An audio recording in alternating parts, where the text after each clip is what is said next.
Hello, everyone. Happy Memorial Day. Today is Mortgage Monday with Kelly Ann Worthington. I'm a loan officer with Liberty Home Mortgage. So I hope you are all having a wonderful Memorial Day weekend with your family and friends, staying safe. We actually just lost our power, so no fountain today. So today's topic is very quick, but very important, and it's your credit score. So the topic I wanted to cover today and why I chose credit score is because it's the most common unknown when people call to apply for a mortgage. When you want to get pre-qualified for a mortgage, one of the number one things a loan officer is going to ask you is, do you know what your credit score is? So first, let's talk about, nose itch, where you can get your credit report. So as always, I've mentioned this on a few of my other calls for Mortgage Monday, but the first place that you want to go is once a year, you can go to annualcreditreport.com and you can get a free credit report without it dinging your credit. So without it negatively impacting or pulling your credit, you can go there once a year and get a free report. It'll give you all three scores, which are TransUnion, Equifax, and Experian. And then it'll also show you, what is on your credit currently open, any collections that you have, any inquiries that have been done on your credit, who they were done by, what it was for. It'll show any bankruptcies, tax liens, foreclosures. So it basically gives you a broad, big picture of your credit. Why this is important to know is because it's very interesting, doing loans with clients of mine, how many people find things on their report when it gets pulled that they didn't even know were on it. So especially if you are thinking about wanting to go in and apply for a mortgage, it's really, really important for you to know what your score is and what's on there so that there's no surprises. Secondly, the other place that you can go, which I really recommend if you're working on building your credit and keeping an eye on things, is myfico.com. It's myfico.com. And that will allow you to monitor all three credit reports every month. Now, again, that one is not free. There's a monthly charge for it. I'm not quite sure what it is, but it allows you to see your credit scores, all three of them, everything that's on them every month with no negative impact on your credit report, or your credit score. So that's a really, really great website. So why does your credit report matter? Why does your credit score matter? So your credit report matters because everything that is on your credit report is what your lender is going to see. So a lot of times people think that if they don't tell a lender what's on there, then it won't matter. But it does matter and we will see it. So it's important to know what's on it. Secondly, your credit score matters because your credit score can literally stop you from being able to get a mortgage. So every type of loan is a little bit different.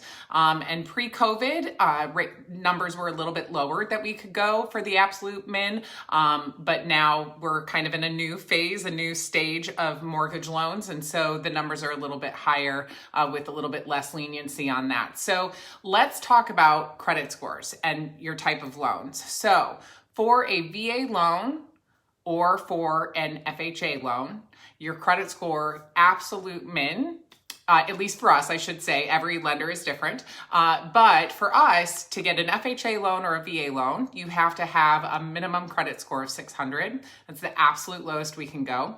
USDA, it doesn't matter what lender it is 640 hard stop. They will not go below 640. So if you have I actually just recently had this. If you are at a 639 and not a 640, you can't get USDA. You've got to get that credit score above 640. And then for conventional, it's 620, but to be honest, with conventional, you really need that number at 680 or higher. It really should be over 700. So, but those are kind of where your, hard stops are. And 203Ks, which are renovation loans, they're not currently available, but when they are, they're the same as FHA and VA with the, 600 credit score. So that's the first reason why it's important, is that you need to know what your credit score is to even know if you can get a loan. So a lot of people, will call and their credit will be at like 580 or 590 or, 400, but they just didn't know because they've never really paid attention to it. And unfortunately, there's nothing we can do with that. And so,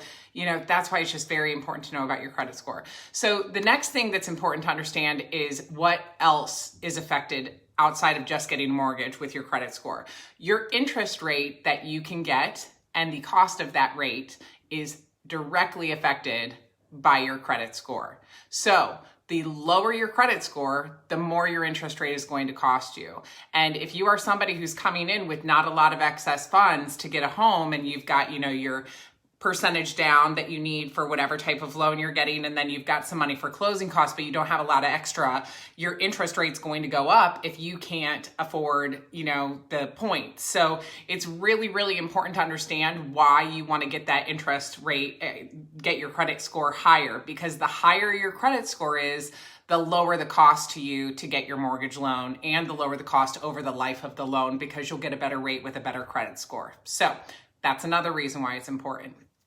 So the last thing I want to talk about is repairing credit, because this seems to be the number one thing that I'm asked by people, and the number one thing that people aren't really aware of. And even I have learned some things recently that I wasn't even aware of how you handle things that are on your credit report. So first, let's talk about open credit, meaning your revolving credit that's open, it's current, it's active, it's on your credit report as an actual item. It could be a car loan, it could be a credit card, it could be student loans, things like that.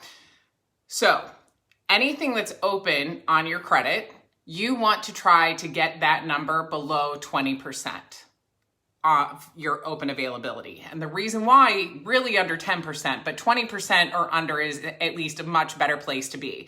So if your credit, if you have a $100,000 loan, and you're up at 90,000, it shows a lot. If you have a credit card, for example, and you've got a 5,000 max limit and you're at 4,000, it's showing that you carry a really high balance on open credit. So you really want to work on getting those numbers down. So if you had a $1,000 credit card, you would want to keep under 200 or less as a balance on that card to show that you are not using and spending your max credit all the time. Again, those things affect your credit score. Those things affect the cost of getting an interest rate, the cost of getting a mortgage. So that's step one, is you want to get anything that's open and current under 20%. Really, it should be under 10, but if you can't get under 10, get things under 20% of the loan amount or available credit to increase and bump up your credit score. And the more often that you keep that credit card example under that 20%, that's going to help your credit stay active, stay positive, and stay moving in a forward direction. So that's the first thing, is your open credit. Secondly, especially before purchasing a mortgage, purchasing a home, getting a loan, etc., you do not want to close anything. So when you have, say you have a credit card, I just had a client do this.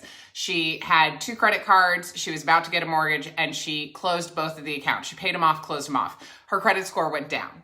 And the reason why is they don't want you closing those. They want to see that you can keep it open. It also creates credit history for you. And it shows that you consistently can have something open without spending money on it. So that's why it can really negative affect you to close those accounts. So you don't want to close credit accounts that you have open. Keep them open, keep the balance either at 0 or under that 10 to 20% to show that you can be a smart spender, right? So next, let's move to your collections. And this part is the most important part. And this is one that I actually just learned of a few weeks ago. I didn't even know this. I thought you want to always just get everything right off your credit, pay it off, etc.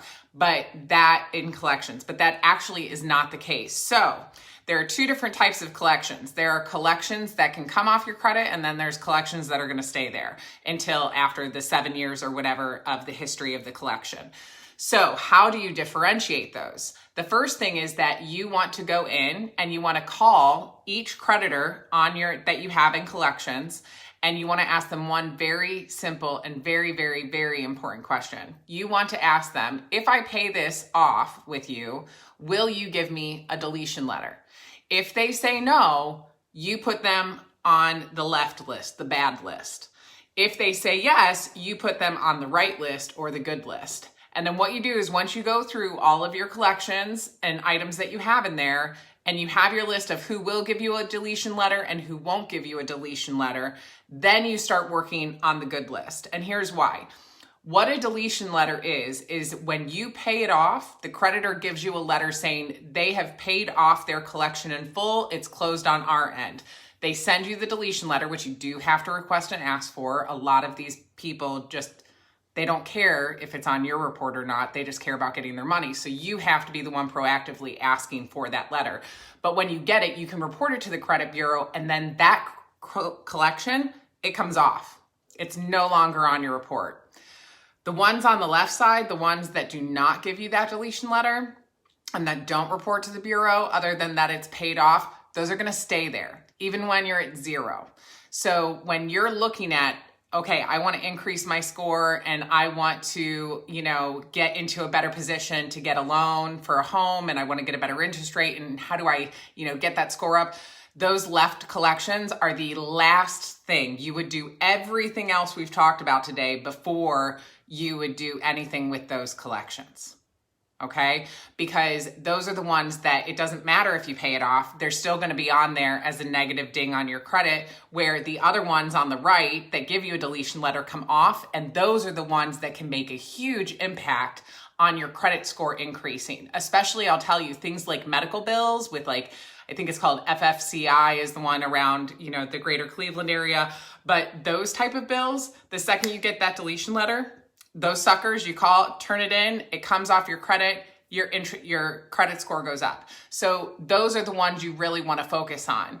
Outside of, paying off, getting your balances on your open revolving credit down below that 20%. So that really is it. Those are the big things. So number one, know that you need to know what the credit score is for which type of loan you're trying to get, because if you have under that score, you can't get that type of loan. So if I'm your lender, call me, let me know what type of loan you're interested in. I'll tell you what your numbers are. If I'm not your lender, then, ask your lender what those numbers are. But be aware of those numbers, because that credit score drastically affects you and your opportunity to get a mortgage. Secondly, understand that the higher your credit score, the lower your interest rate cost is going to be when getting a mortgage. And so that's why even if you get to, I've had somebody say, okay, well, I'm at 580, so when I get to 600, I want to get a loan. Sometimes if you can wait, it is better to wait and go get your credit score maybe up to 620 or 640, because that is really where it's going to cost you a lot less to get a loan. So just be aware that you can do it at the lowest limits possible, but it's going to cost you a lot more to do it if you're right at the bottom option of getting a loan. So just be aware of that. Then secondly, remember with your credit score and fixing your credit that you want to get all open, active, revolving accounts under 20%, really under 10 if you can, but if you can't, at least under 20%, that's really going to help. Don't close things. Keep them open and at a zero balance, or occasionally spend and then pay it off so that you show you're a responsible spender and that you can have open credit without using it. And then third, you go after the collection. So remember, on the collections, call each one up, find out if they'll give you a deletion letter. If they will, put them on the good list. If they won't, put them on the bad list. You deal with those absolutely last once all the other ticks have been done on your,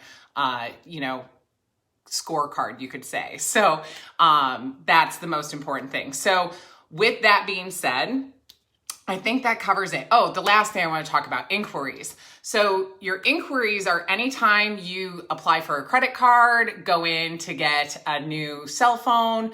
If it's the first time with a new cell phone company, you apply for a car loan, you apply for a mortgage. All of those are inquiries on your credit. They're going to stay on there for a while. So you don't want to just call a bunch of places up and just ask and ask and ask, can I get a card? Can I get a card? Can I get a car? Can I get a house? You really need to be careful of that. Every time you do an inquiry, it is going to affect your credit. Now, some affect it a little bit more than others, but with that, you just want to be very careful and be aware that that does affect you. So that's the last thing I did want to cover. So I think that is everything for today. I hope you all are having a wonderful Memorial Day weekend. And as always, feel free to reach out to me anytime. I'm here to help anyone, whether you be an agent and you need help getting your clients pre-approved for loans, or whether you're someone watching this who's interested in getting a loan for yourself. Reach out anytime. I work 7 days a week, 8 a.m. to 10 p.m., 440-346-6003. And you can always go to Kelly Ann Home Loans, my website, KELLYANNHOMELOANS. So thanks so much, everyone. Hope you're having a great day, and I'll talk to you soon. Bye.